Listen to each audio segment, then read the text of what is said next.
I warmly welcome the Secretary-General, His Excellency, Mr. Antonio Guterres, and I give him the floor. Mr. President, Excellencies, ladies and gentlemen, I will speak directly to three areas today: the principles, the facts, and the way out. First, the principles. The UN Charter provides the foundation for the maintenance of international peace and security. Article 2 of the Charter clearly states, all members shall refrain in their international relations from the threat or use of force against the territorial integrity or political independence of any state. International law and international humanitarian law must always be respected. That is why, since this morning, I have condemned the massive military strikes by the United States and Israel against Iran.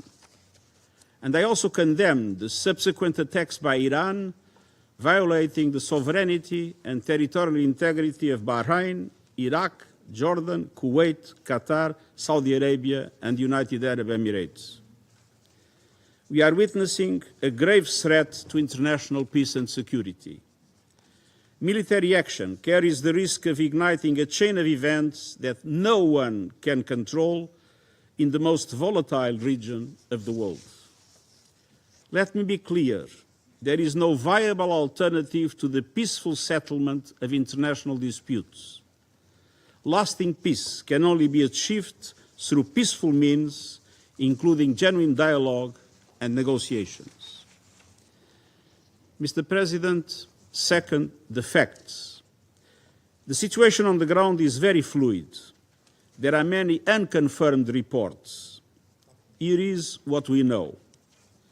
About 20 cities across Iran, including Tehran, Isfahan, Qom, Shahryar, and Tabriz, have reportedly been attacked. In Tehran, large explosions were reported in the district that includes the presidential palace and the compound of the supreme leader. Several high-ranking officials have reportedly been killed, including, according to Israeli sources, Iran's supreme leader Ali Khamenei, that I'm not in a position to confirm. Iran's airspace has been closed and the country is under a near-total internet blackout. The attacks have reportedly caused significant civilian casualties. According to Iranian media, an airstrike killed at least 85 people and injured many more at a girls' school in Minab, Hormozgan province, and the school in Tehran was also reportedly hit, causing 2 deaths.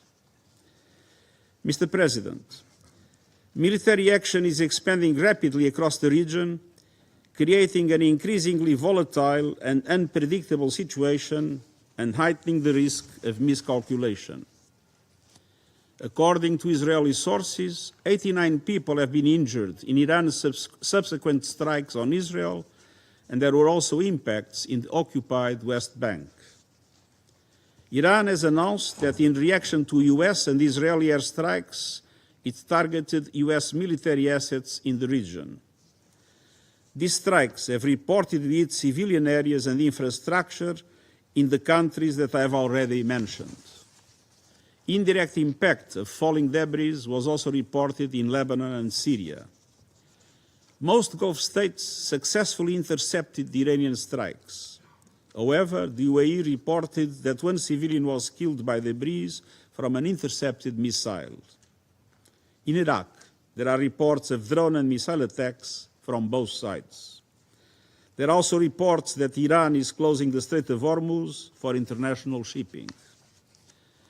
Mr. President, the US and Israel attacks occurred following the 3rd round of indirect talks between the US and Iran mediated by Oman. Preparations had been made for technical talks in Vienna next week, followed by a new round of political talks. I deeply regret that this opportunity of diplomacy has been squandered. Mr. President, third, the region and the world need a way out now. I call for de-escalation and an immediate cessation of hostilities. The alternative is a potential wider conflict with grave consequences for civilians and regional stability. I strongly urge all parties to return immediately to the negotiating table, notably on the Iran nuclear program. I note that the US President has reportedly talked with leaders of Saudi Arabia, Qatar, and the United Arab Emirates. Iran's foreign minister has reportedly spoken to his counterparts in GCC countries and Iraq, and everything must be done to prevent a further escalation. To this end, I call on all member states to strictly uphold their obligations under international law, including the UN Charter, to respect and protect civilians in accordance with international humanitarian law, and to ensure nuclear safety.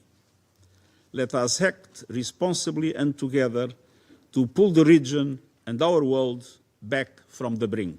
Thank you.